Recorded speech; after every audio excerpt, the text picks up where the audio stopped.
Soyez les bienvenus sur le plateau de Culture Link. On se retrouve ici au BIS 2020 à Nantes pour parler d'un nouveau thème et on est très heureux de l'aborder avec Maud Raffray. Ce thème, c'est la place des femmes dans le monde de la culture en général, peut-être aussi celui de la musique. Est-ce que l'égalité femmes-hommes est possible ? Pour notre invité, la réponse est oui, clairement oui, mais il y a du boulot. C'est ce que vous allez nous expliquer.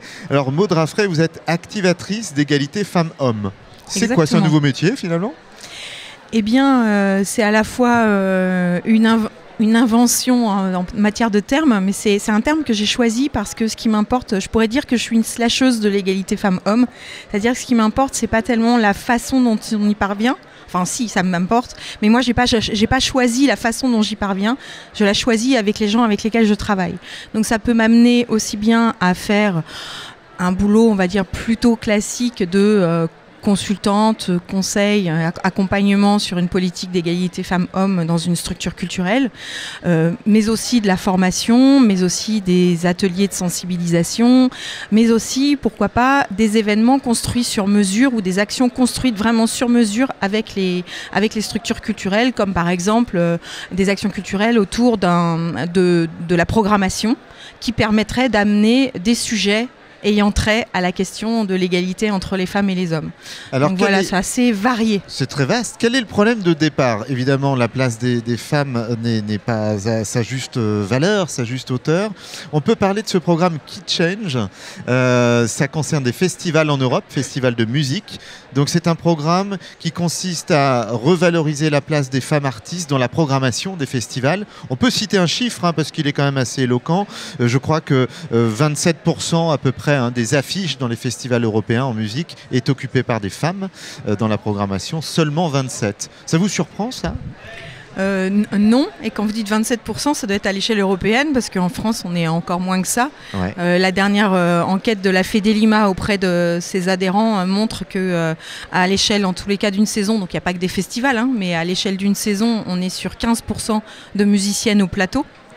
Et ça, c'est la réalité française. Et quand on enlève les chanteuses, on tombe à 5.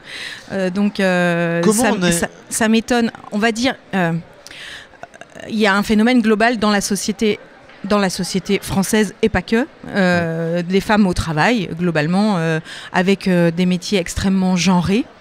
Or, la culture n'échappe pas à cette sexuation très forte des métiers à l'intérieur des différents métiers de la culture, même si la famille des métiers des professions culturelles est relativement mixte, puisqu'on est aux alentours de 43%, je crois, de femmes contre 48% de femmes françaises actives. Donc on peut dire qu'on n'est pas très loin de la moyenne nationale, sauf que quand on regarde les métiers, quels métiers elles exercent, là c'est très différent. Donc, les artistes sont très minoritaires, ouais. Ça c'est sûr, mais pas que. Après, ils sont aussi très spécialisés. En billetterie, par exemple, la DRAC Pays de la Loire a fait une étude en billetterie, 92% de femmes. En régie technique, en régie générale et direction technique des structures subventionnées par la DRAC Pays de la Loire, 11% de femmes. J'allais dire, les apparences sont un peu trompeuses. On rappelle qu'au BIS 2020, ici à Nantes, il y a à peu près 13 000 personnes. Et quand on se promène dans les allées des BIS, il y a autant de femmes que d'hommes. Effectivement, c'est ce que je dis en fait. C'est une branche qui est mixte, si on la regarde comme ça de loin.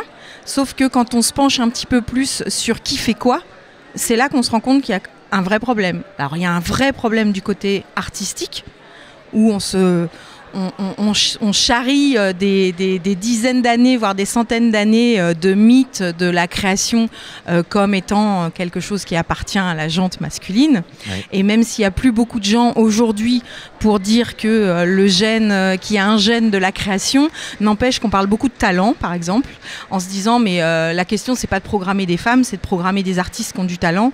Or le talent c'est une construction sociale. Et une construction sociale qui a besoin de quoi ? Qui a besoin de temps, de travail, qui a besoin d'argent.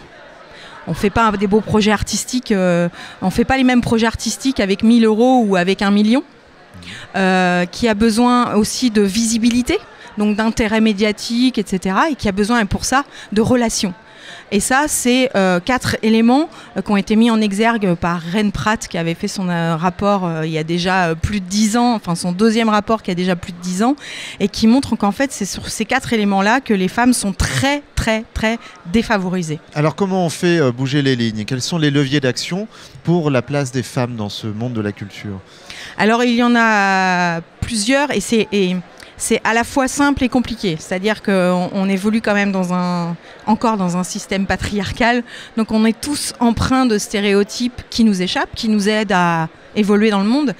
Donc chacun à sa place peut faire des choses différentes, mais déjà se conscientiser. Se conscientiser, ça passe par s'intéresser aux chiffres.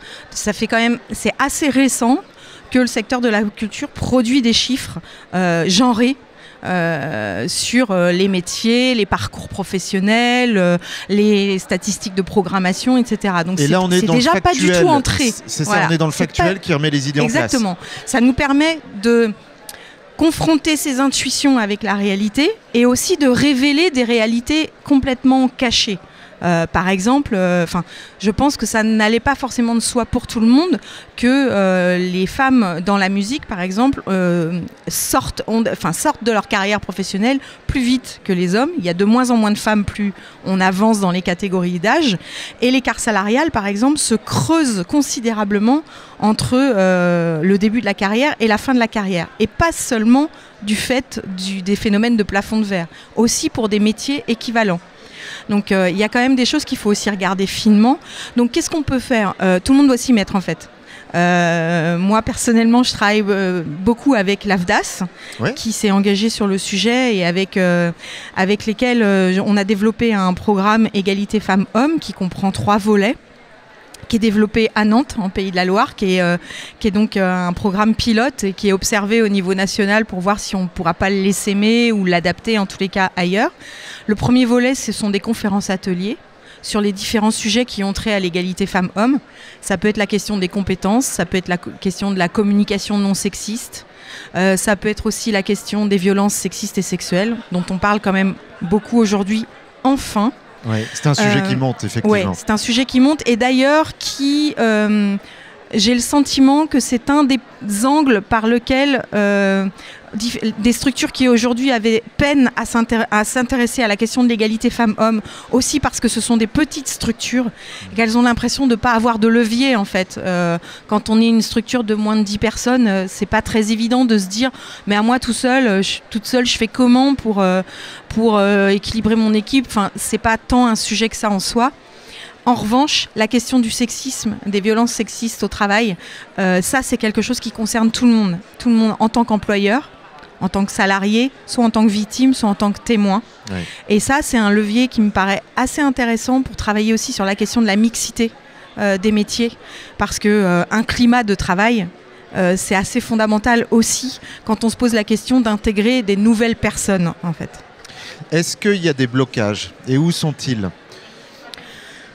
Alors, des blocages, oui, et pas que du côté des hommes, parce que comme je disais tout à l'heure, on évolue dans une société de type patriarcal et beaucoup de choses sont intégrées de la part des femmes aussi, puisque si les femmes ne l'avaient pas intégré, comme elles sont majoritairement encore les éducatrices de nos enfants, nous n'aurions plus de problème. Oui.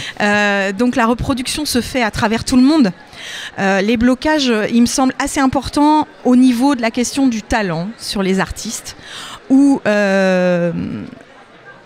des femmes comme des hommes pourraient se sentir menacées par le fait d'être une femme quota ou une femme parce que ça, de fait, mathématiquement, ça écarte des hommes, puisque la programmation n'est pas extensible. Ouais. Si on programme 10 artistes et qu'on doit atteindre la parité, ça veut dire que demain, il n'y aura que 5 artistes hommes, là où aujourd'hui, ils sont 9, voire 10 sur 10. Donc nécessairement, il va falloir faire de la place.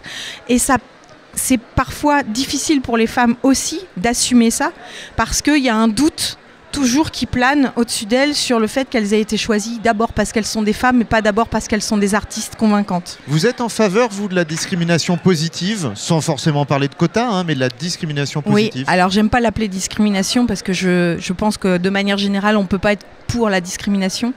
Par contre, si on traduit bien l'anglais, en fait, on dirait action positive. Oui. Et l'action positive a toujours existé derrière la notion d'égalité, en fait. Il n'y a pas d'égalité réelle si on ne mène pas des actions positives en faveur des personnes qui sont discriminées, en position dite de minorité, même si là on parle des femmes et qu'elles sont a priori pas une minorité sur Terre, mais même plutôt une légère majorité. Ouais. Mais en tous les cas, elles subissent une position d'assimilés minoritaires.